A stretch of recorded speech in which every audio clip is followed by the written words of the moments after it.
Good afternoon, everybody. My name is Kiana Danial. I'm your host for today's webinar live Forex trading session.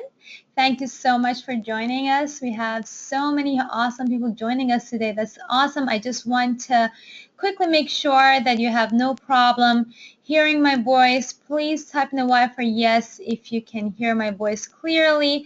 Also, if you are seeing my screen, my current screen says live Forex trading session, Orbex. So if you can see everything, if you can hear everything, thank you so much for your response.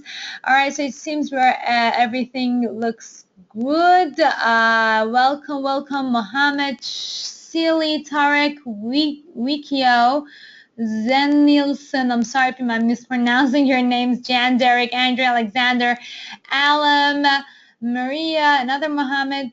Thank you so much all for joining us and for responding. I can see you, everyone who is saying yes for uh, hearing my voice. That's awesome.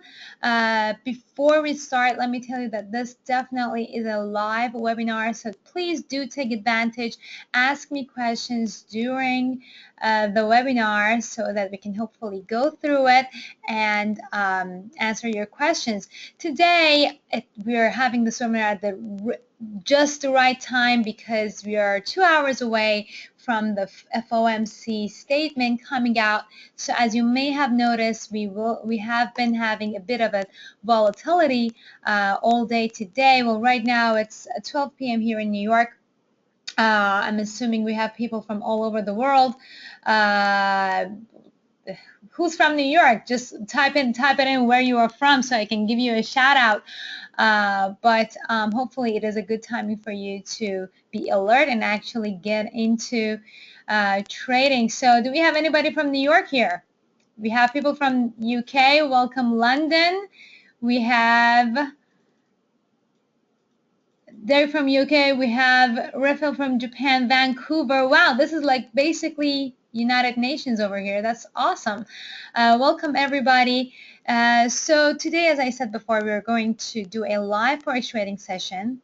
And just a quick notifier for you. When I say live trading session, I basically want you to understand that I have no idea what your trading account is looking like, what your margin is. Are you a newbie? Are you experienced? So I'm going to go ahead and identify any trading opportunities that I see coming up. But at the end, it is going to be you who have to make the final decision with your own trading account and to calculate your own margin and to see if it is a good time for you to either get in or get out of the positions that you're in based on your own long-term or short-term goals. Just a quick reminder, if you are looking for private lessons, I'm always available here on investiva.com. We have coaching, consulting, and beginners video, and we have started a brand new campaign with a new coupon codes. So if you follow me on Twitter, you will get our coupon codes. I don't know where it is. Oh, there it is. This is the new coupon code that we have that will give you a discount to take advantage of our private weekly or one-time consulting coaching. So without further ado, let's take a look at the most volatile currency of the day, which is Miss USA, is the way I call the US dollar. But before, so the reason why obviously the US dollar is very volatile today is because we have only 2 hours to get into the FOMC statement. The Fed chairperson Janet Yellen and her merry band of policymakers are first to step up to the podium, and they're not going to actually, I mean, even though we're seeing a bunch of volatility right now, most investors, most analysts are not expecting a massive change in what they were saying before.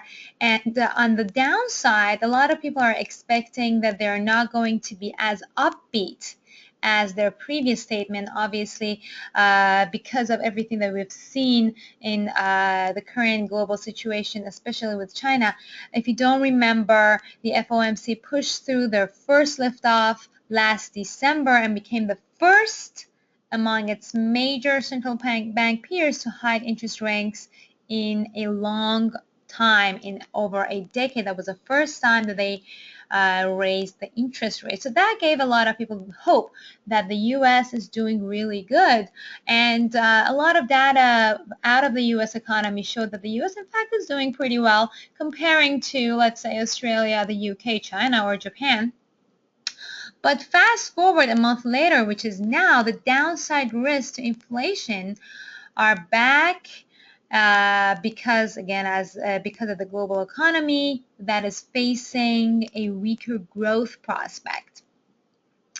And with that, the officials are likely to take it easy this time with their hawkish bias, and possibly even reiterating that they will proceed at a very gradual pace when it comes to tightening monetary policy.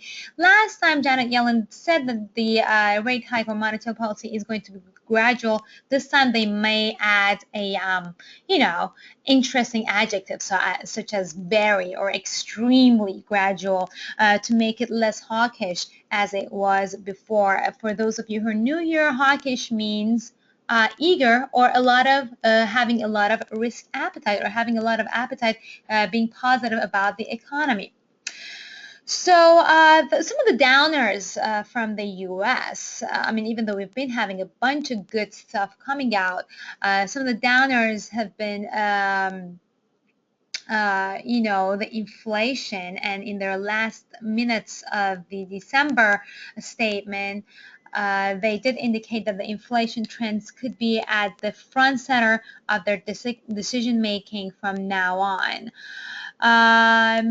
So on the other hand, keep in mind that this particular rate statement won't be followed by a press conference, because normally rate statements, FOMC rate statements, are followed by Janet Yellen, the head of the Fed, going on to taking on the podium and giving a press conference. This one is not going to have that one. So a lot of first analysts are not expecting much of a roller coaster going on, because that you won't. It's very unlikely with a very cautious Fed head such as Janet Yellen, to do something extreme while she's not scheduled to actually give an explanation for why they're doing it. So that is why we're thinking that FOMC members might refrain from making any major changes in their official statement to prevent any further market chaos. And so one thing you want to keep in mind is that stronger dollar appreciation on risk-off flows could put additional downside pressure on inflation, so the Fed might want to avoid that. But right now, as we're seeing today, for example, let's say at the dollar-yen pair, today we've had an incredibly volatile day. It started off at 118. Let me just make it more clear for you, showing the spotlight.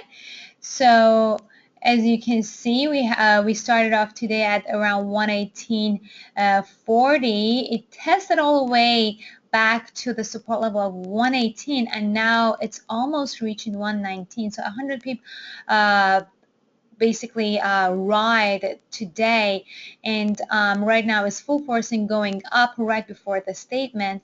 And the interesting thing about the dollar yen at this level right now is that, as you can see, I've marked this out. This is the dollar yen at 118.50, and as you can see, the pair has tested this level before many times. Look, this is one. It's tested it, it went below it, but it tested below it, but it went back up again back in October 2015.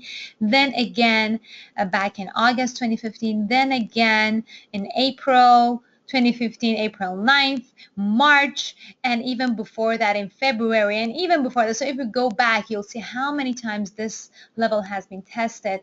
And that's why right now it seems like the pair in the past 4 days has been having a very hard time trying to get above it. The reason why I'm saying it's trying to get above it is because we had a previous support level right here at 116, which also was very strongly tested before right here and right here, and if we go back you'll see even more of that, but it was not able to break below it. So that is good news for dollar yen bulls. That means that we are definitely supported by 116. There is a very low chance now that we've like gone all the way over here, tested and went straight right back up, followed by a bullish engulfing. That means that we are definitely more on the upside with dollar yen in the next few months coming up. And right now we're trying, it's trying the 118.50 as its resistance level to go further back up. So if it does today, if it succeeds based on how the market reacts and what the outcome is, we can expect the dollar yen to reach in the next upcoming days to reach the next pivot level of 120. Let me actually so if I mark this one for you as orange, it's very hard to know which one is which on this one, right? All right, I'm going to give up because I don't want to waste your time. So this is a pivot level at around 120, and if the pair succeeds to break above 118.50, we can expect it to range for a while between 120 and 119.50 again. So if you are thinking, so okay, so that was the dollar side. Let me give you a little bit of a background about Japan's side. So Japan, their economy heavily relies on exports. That's why a strong Japanese yen, which is what we're seeing right now at the moment, especially when it was lower, is not really in their favor. For newbies, again, let me explain that in the dollar yen pair, when we say, oh wow, we have, do we need, let me actually go ahead to your questions for a second. Do we need to open live accounts? Yes, please, you can open your demo accounts so that you understand what I'm saying, and if you want, you can take positions. Otherwise, for those of you who are interested in live trading, I'm not gonna trade right now at this moment because I believe it is very volatile, very risky. I'm gonna give you trading ideas for when everything calms down. So what you can do is taking screenshots of the webinar right now with the levels that I'm saying, and definitely taking notes.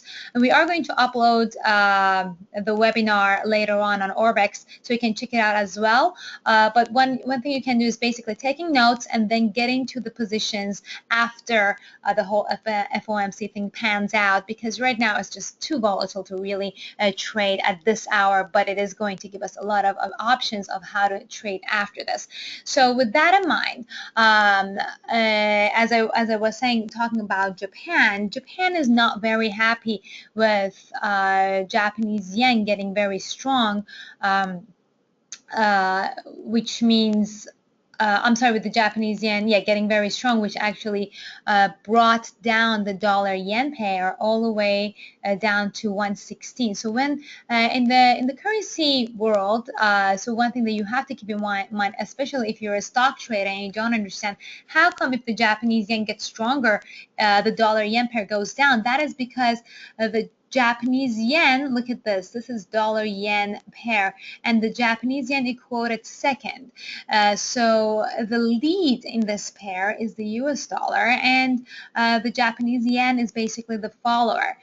So the second one, the second quoted currency pair, the stronger it gets, it actually pushes the pair as a whole lower, while if the US dollar gets stronger, it pushes the pair as a whole higher. So right now, well, at the beginning of 2016, when the Chinese crisis happened, Japanese yen became extremely strong, and that is the reason why we saw it drop all the way from 120 all the way down to 116. That was a massive drop that we saw, and that was because Japanese yen became the safe haven. Everybody, all the investors in Asia kind of gave up on China and they started buying Japanese yen. The more demand for the Japanese yen, the stronger it gets. The stronger it gets, the dollar-yen pair moves lower. So that's exactly what happened. And the Japanese people, frankly, don't like that as much, because now their exports are going to get in trouble, because they cannot sell their exports, like their cars and everything else they export to other countries, as easily as they were before, because the prices are going to go higher. So for that reason, especially if the dollar doesn't get strong enough in time, there is a possibility that on Friday that the Bank of Japan is going to have a monetary policy statement, something just like the one that we have in the US today on Friday, and they might signal a monetary policy a quantitative easing or something, so that the Japanese yen gets a little bit weaker.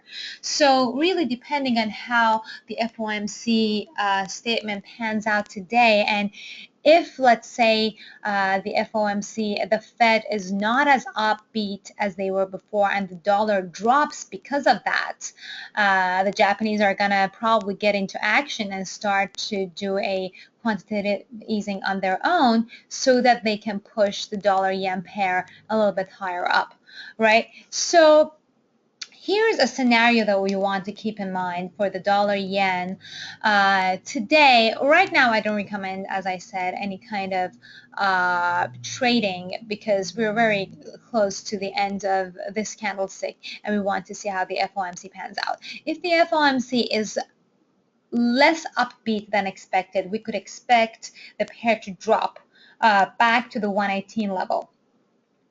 With what I've said in the past with U.S. economy and Japanese yen, what I just covered right now, I still do believe that even if we have a worse than expected FOMC statement today, that will push the dollar-yen lower. Eventually, maybe in Friday or after the unemployment claims are out, we are going to see further uprise towards 120 later on. All right, so a scenario here is waiting to see and waiting for the pair to reach back 118, because you want to buy low if you do agree with me, because again, I'm not God. These are just my observations about the markets. So if you do agree with me with what I say, if what I say is makes sense, then you might want to basically have a bullish position, a bullish outlook on the dollar yen, as the same as I do, and you want to buy dollar yen at the lowest level possible. So one scenario, for example, right now I am already in a bullish position, but I got into it a while back, and I've been patiently waiting for it to go back up, to move back up. I'm a long-term trader. I've been in this position for the past 3 weeks, and I don't mind it, because the dollar yen has a positive rollover, and the longer I stay, I actually also make interest rates. So a scenario for you is to wait for it to either confirm above 118. So that would actually maximize the potential of it going faster towards 120 and getting to a bullish position, or even wait for it to go back to 118 and remain in a longer term position, again targeting 120 and 120.50 as an extended target. Again, that depends on your own margin and how much time you want to remain in your position and what your turnaround you want to have. On the other hand, definitely keep in mind that our support level does remain at 116, and if everything goes completely against what I said just now, and if it breaks below the 116 level, that would actually change the outlook from bullish to bearish, and we could actually see further drops to the next support level, which is right here at 111. So this is very interesting. Let me actually quickly answer a question that Tarek asked: where can I watch the FOMC or Bank of Japan on Friday decisions? So there are so many websites that offer them depending on where you are. My recommendation is just do a quick Google search for FOMC statement live or Bank of Japan statement live, and you will get a ton of results in your own native language or in English at a timely manner. So there are so many websites that offer them that you want to go with the one that with whichever provides its first. Reuters is the one that actually publishes a timely article about it. CNBC and Bloomberg normally cover the Fed statement.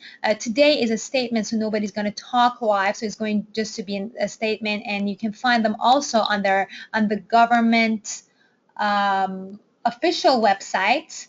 If you again Google FOMC official, let me do it for you right now. Official website, that would be federalreserve.gov/FOMC. So that is the fastest way you can get the statement today, and the same goes with Bank of Japan. But the problem with Bank of Japan is that it's going to be in Japanese, where if you are in Japan, you might be able to understand it. Otherwise, you can get to me and I can translate it for you. So going back to dollar yen, one interesting thing. So what we did right now was basically a shorter term and analysis on dollar yen and how it could pan out, how it could range coming up. On a longer term point of view, one interesting thing is that look at this. This is a saucer bottom, right? And right now, basically in a longer term point of view, so all the way back from 2008 to 2016, in the past 8 years, that is actually when I started trading. I started trading here. That was my first trade. I got into the market around here. I got out around here. I made $10,000. That was as a college student. That was awesome for me.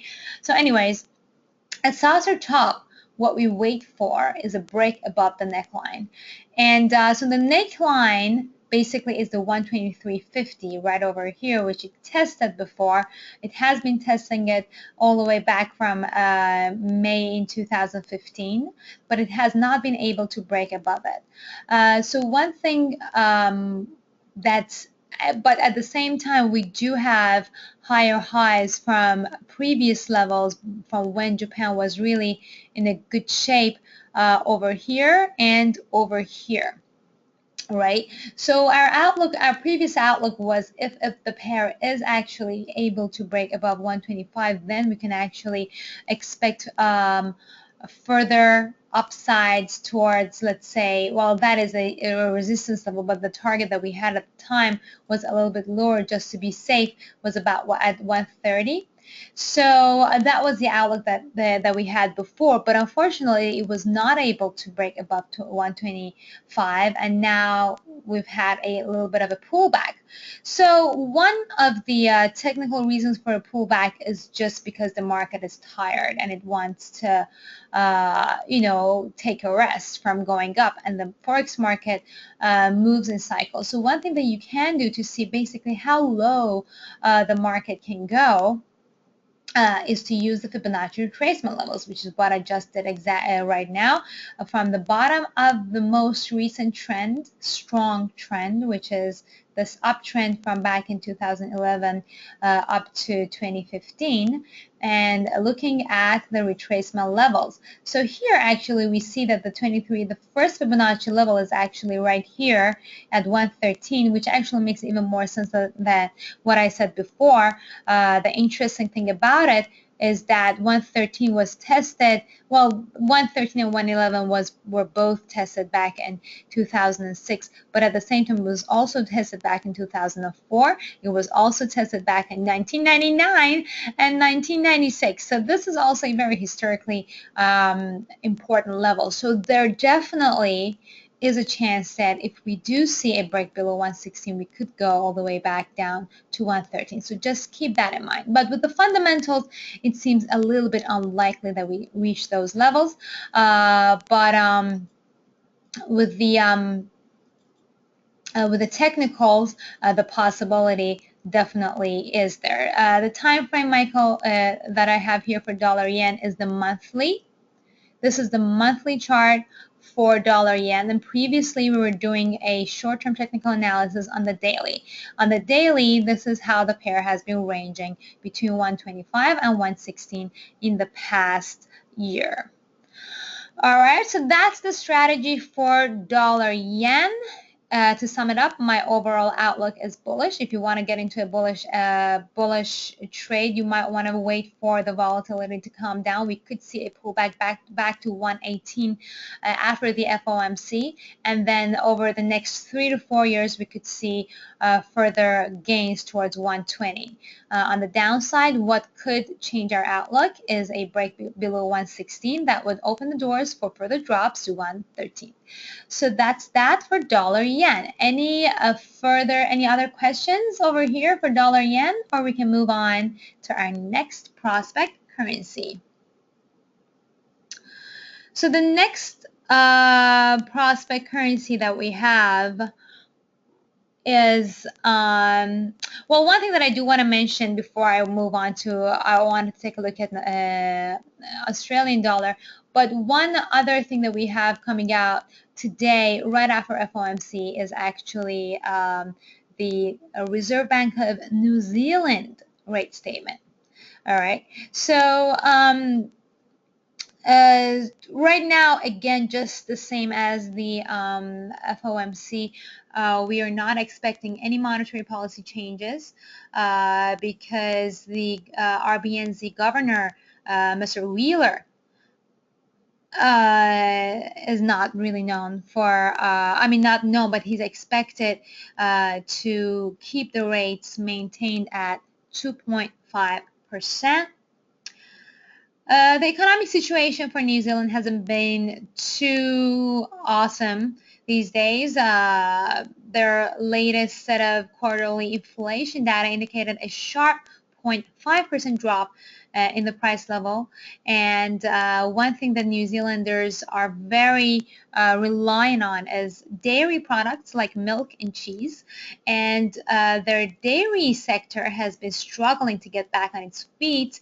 And their recent GDT data, that the GDT is the Global Dairy Trade, which is an index that follows the dairy product pricings around the globe, that showed consecutive declines in pricing, and ongoing slowdown in China also has been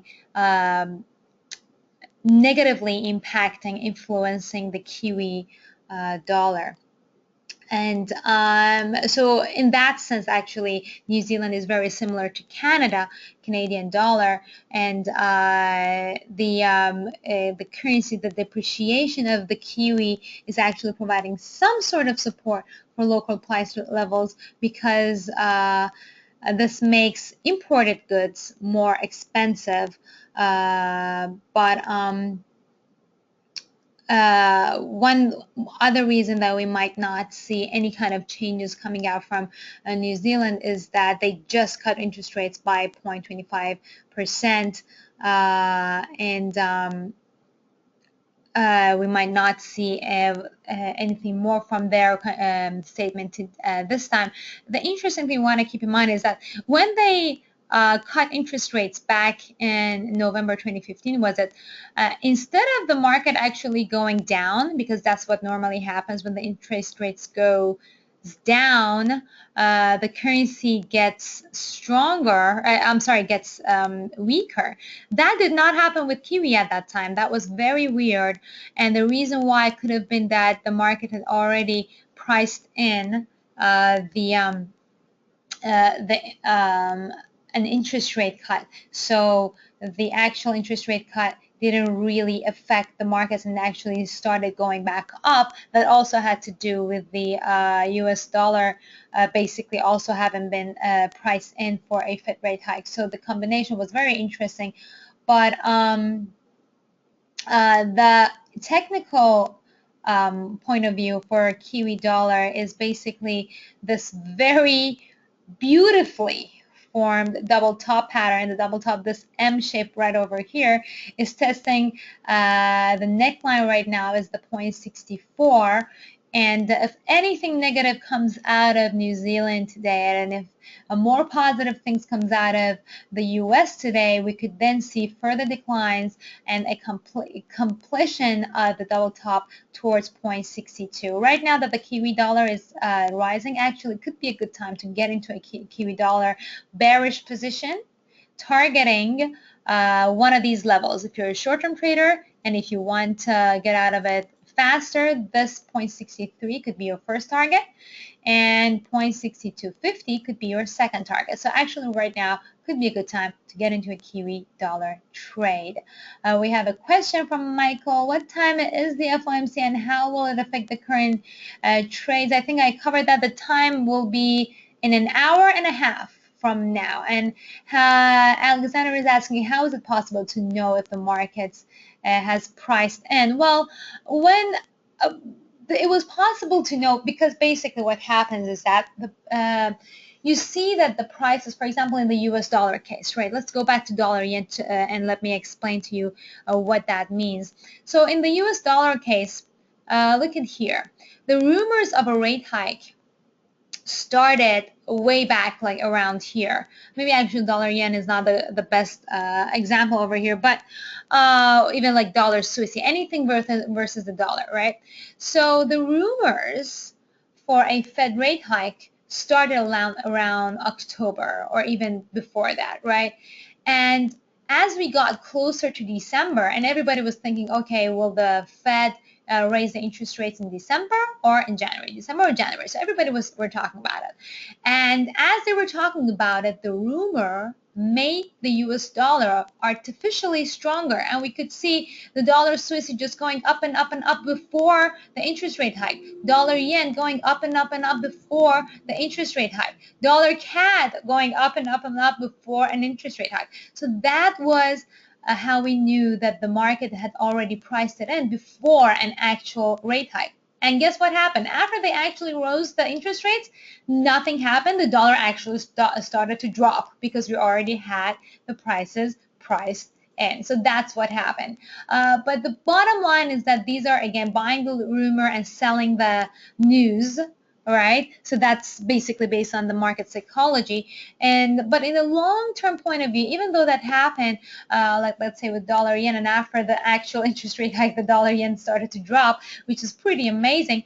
The long-term economical point of view and the fact that the Fed did raise the interest rates means that the U.S. economy is healthy. And if you're in it for a long run, if you don't mind waiting for another 6 months for your trade to actually pan out, you could expect the dollar to go back up to the level that it's supposed to be. All right. So that's that. Same goes with Kiwi dollar. And as I said before, my outlook for Kiwi is bearish. First target 0.63, second 0.62, and the pivot line is 0.64. It is testing above it, but at the same time, the resistance level is resting at the 23% Fibonacci level right over here. So as you can see, this is the monthly chart of Kiwi dollar. And as you can see, we were on a massive downtrend previously, right? And then the market took a break. That's what happened when you're in a massive downtrend. You normally can expect the market to go back up, and that's exactly what happened. And you can expect it to go back up to one of the Fibonacci retracement levels. We're right now in the middle of 23%, and actually has been testing above and below it for 4 months. It has not been able to break above it because it's supported by the 0.6850, which is a very strong support level from before. The next resistance level for Kiwi dollar is 0.71. So that is in case the pair actually breaks above 0.68. That would change our outlook again to bullish with 0.71 as our first alternative target. Conversely, our lowest bearish target is 0.60. It has tested it before. I did make money on this before. I vividly remember that. It's very, very strong right over here. It has tested it before back in 2006 and once again in 2004. So these are all the levels that you want to keep in mind. And if you want to take a screenshot of it, please feel free to do so. Okay, next I wanted to talk about Australia, which has a somewhat a similar situation to Kiwi. These are both commodity currencies, and they are very heavily affected by China. And so obviously the recent Chinese negative data dragged the Aussie dollar down to, the support levels of 0.68. And now we're having a little bit of a retracement. But, so let's stop blaming China for everything and see what Australia itself is actually doing. We had today, this morning, the CPI, the inflation results of Australia out, and the result was that it was better than expected. The expectation was that it's going to actually be much worse at 0.3%, but it was still worse than last quarter's 0.5% growth. And so on a quarterly basis, their inflation has gone down, while on a year-on-year basis, it actually has seen some kind of an improvement. Last year, at the same time, their inflation rate had grown at 1.7%. I'm sorry, 1.5% rate, but this year we had an uptick of 1.7%. So it's better than last year, but it's worse than last quarter. So it's a little bit of a mix. So that's why today Aussie dollar has been going up. One of the main reasons could also be that, the reason why it is going up is because it came better than expected. This is the exact precise example of buying the rumor and selling the news. So the expectation was that it's going to be 0.3, but it came out at 0.4. And even though it was worse than last times, people just care about the gossip basically in the financial market. It's ridiculous. And the Aussie dollar gained, so it's now going back up. And it's testing, it's tested above this pivot level right over here. So now it's actually going further up, which is pretty interesting. So furthermore, from Australia, other things you want to take into consideration when trading is their employment. So the employment with Australia, actually we got an upside surprise. Since the December jobs report revealed that the employment only saw a net loss of 1,000 jobs, while the expectation was a loss of 10,000 jobs. So that was a good surprise. So people were very pessimistic about Australia, but it wasn't that bad. It was 10 times better. The details of the report made it even better because the net loss in jobs were due to a loss of 18.5 thousand part-time positions. But this was partly offset by the 17.6 thousand gain in full-time positions. And also, one other thing that you want to keep in mind is that 2015 marked the strongest year of employment growth for Australia since 2006, which is great. So with jobs are a little bit on the better side. With business sentiment and conditions, the National Australia Bank reported in December that the business confidence index printed a reading of 3 points, 2 points down from previous months, but it's still above zero. So it has gone down, but it's still like not that bad. With consumer spending, let's actually do a summary of this. So the consumer spending actually remains rather robust, which is certainly going to help Australia's economy to remain afloat and probably keep it from further drops. So right now we have been testing a very important support level. So there is a potential that with the robust consumer spending and, well, better than expected inflation, we may not be able to break below the support level. We may retouch and test back this level again, but there is a chance that it's gonna take, like, we need a lot more bad news from China to actually break it below the 0.68 level.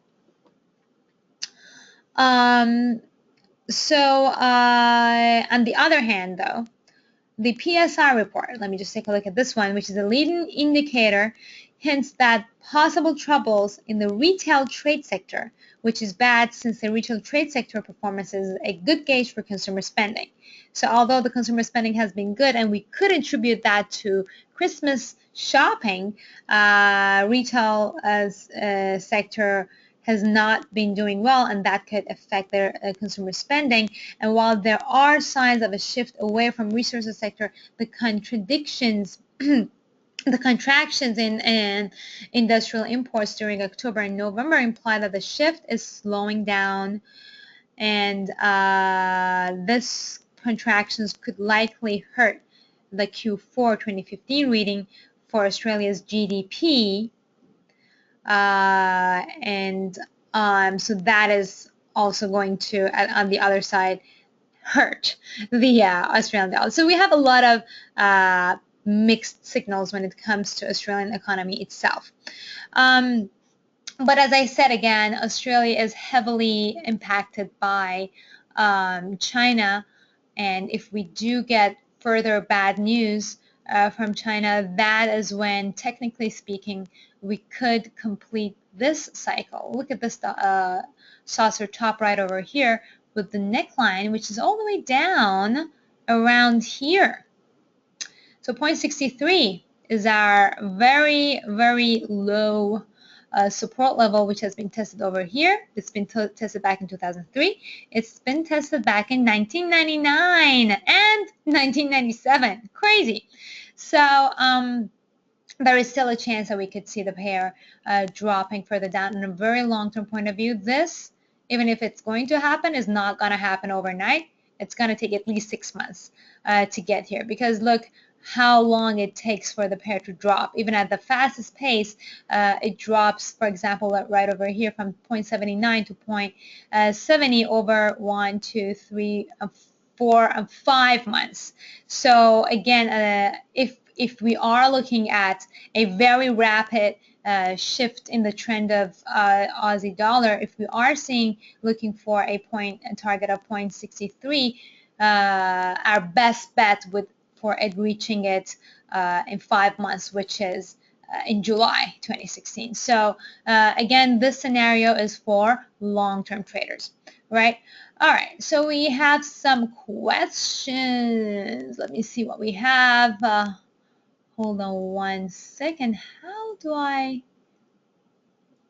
bring out the questions over here? It's very hard to read. Hold on one second.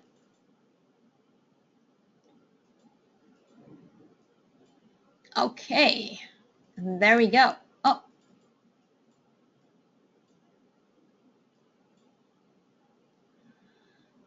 All right. Okay. Oh, wow. We have so many questions. So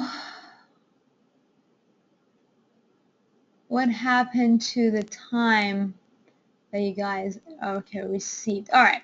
So we have a question from Tarek. I still can't figure out how to decide if the market is already priced in. I mean, there are a lot of other variables, absolutely true, fundamental and technical. For example, dollar rate hike last December did not drive gold prices down, although there was no cut in gold production. Yet the prices of gold are currently on the rise. Well, that is because the gold prices and the dollar price, that's precisely what I was saying before. Gold and dollar have the interconnected relationship. When the US dollar goes down, gold prices go up, and vice versa. That is because gold is basically the original currency, right? So when and the US dollar is the strongest global currency, the safe haven in the times of no crisis. So when US dollar gets weaker, people turn into gold. And with a lot of, there are so many rumors about, oh, US economy is going to completely crash and those kind of things. And with the stock markets crashing as well, because of China, obviously gold prices has been on the rise because so many people are turning into gold to just protect themselves for a possible disaster. Again, these are all rumors. Nothing has really happened, right? Nothing has really happened. Everybody is just behaving based on rumors, right? The actual economic data out of the US is showing stronger and healthy economy. But the rumor is, oh my God, China is going down. Oh, maybe US is going to crash. So people who are very sentimental and just behave based on what they hear on CNBC go and buy a bunch of gold to protect themselves. Because gold is basically the safe haven original currency that you can turn into if everything crashes, if the credit market crashes, right? So that's the reason why right now gold is on the rise, right? And it's precisely based on rumor. When the Fed did raise the interest rates, because the market had already priced it in for such a long time, for 6 months, it actually didn't really matter at that time, and dollar actually started to go down, which is very typical situation of buy the rumor, sell the news. So buy the fact that everybody is saying the Fed is going to raise interest rates. They buy it, the dollar, the US dollar goes up and up and up. And then when it actually does happen, now I'm going to sell it. Buy the rumor, sell the news. That's how the interesting financial psychology works. I know it doesn't make sense, but that's what the Wall Streeters behave. That's their behavior. And what we're trying to do as retail, small, teeny tiny traders is to take advantage of it and go against them actually, right? So that's that. And you're also having a question about euro dollar. So let me go back and take a look at euro dollar now that we have covered Aussie. So taking a look at euro dollar, which has been, oh my God, consolidating for the longest time is just so annoying. Let me just clear this one up so that things are more clear for you. And I'm going to do it again so that you know what is going on. All right. So currently, all right, so the euro dollar, let's do the technicals first. The euro itself was in a lot of, again, rumored trouble before with Greece and stuff, and then people became kind of, how do you say, they became very used to basically seeing having bad news from Greece, and that is when the euro started ranging. It has been ranging for the longest time since March, since last year, about 10 months. It's been ranging between 105 and, well, almost 115 level. And overall, in the past year, I have been having the parity bearish view. But well, it has not been happening. It has been ranging for the longest time. I'm saying ranging in comparison to massive drops that we saw from back in 2013, right? So let's zoom out and zoom back in. So from a technical point of view, again, this is the market cycle of euro dollar. As we said, the Forex market works in cycles, right? And right now, it has been ranging, well, the medium pivot zone is 108, is the medium pivot zone of back in 2003, and it has been tested before kind of in the 1990s. The actual cycle has not been completed yet. Will it definitely be completed? Well, obviously nobody can say yes or no because it has been basically going up and down, zigzagging up and down, up and down. In the long run, I do believe that we are going to see parity at some point. I cannot guarantee when, that is one thing that I do not know. And we are supported by 105, and that is basically what we know.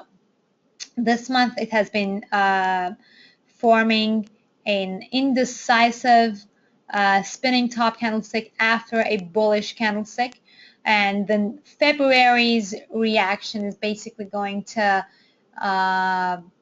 hopefully give us that breakout that we were looking for. Right now, after that, this is the basically, we call it the calm before the storm. That is very most commonly seen as a triangle. This is the triangle we're talking about, and a break above or below the triangle normally indicates the future of the price action. So if we have a break below 108, that's what we've been looking for. We could expect the pair to go back down to 105. So the ECB, we had an important news out of European Central Bank last week, and as widely expected, they kept their current policies in place this month. The deposit rate is still at a record low of minus 0.3%, while the main refinancing rate remains at 0.05%. No changes were also made to the QE program, even though Draghi had been hinting they might go for it. And the central bank had extended the scope of its bond buying program back in December, so we're not going to have, they didn't hint they're going to do it again. Mario Draghi sent market bulls and bears all over the charts because he hinted at a gloomy decisions from ECB next month. And a lot of emphasis was placed on inflation. Again, they are facing a lot of trouble with inflation as well, because falling oil prices is forcing the central bank to adjust its projections and worry about second round effects on the economy. And so today, for example, we've been seeing a little bit of a little bit of a correction in oil prices, but in the past month we've seen drops by almost 40%. And that was basically since the last ECB meeting, when the members decided to cut rates and extend their QE program. Draghi also warned that the ECB members will likely review and possibly reconsider their policy stance next month, and that there are no limits on how deep they're planning to dig from their pockets. And he said that committees have been already instructed to examine options, and that we should expect new growth and inflation projects next month. Dun dun dun. Beware. So still, this did not make us make the pair break below it. This is one instance of actually the market's not buying into the rumors and probably being just overly optimistic. So it didn't provide us with the trigger that we wanted. So we were waiting for the next ECB meeting or the next data coming out. So when I'm talking about buying the rumor, selling news, of course, this is something that sometimes happens, but it's not absolute. We can't say, oh, every time some rumor comes out that happens. That's why the Forex market or trading in general is kind of very complicated, and you have to put the two and two together, not only fundamentals but also the quantitative easing, the market sentiment. The market sentiment here, we have the fundamentals and the technical analysis for the euro dollar that are both pointing out to further drops, but the market sentiment is not behind us. So that is what's lacking. That's why when I talk about it on Investiva, we call it the Investiva diamond analysis that I'm going to actually show you right here. So the diamond analysis, one thing that you definitely want to keep in mind is, I guess I have it right over here in our new exit strategy video. Oh, I don't have that. Sorry, we don't. I'll try to find it. But the diamond analysis, which is also our logo, is that you have to analyze the markets from analyze your position and the markets from 5 different points of view.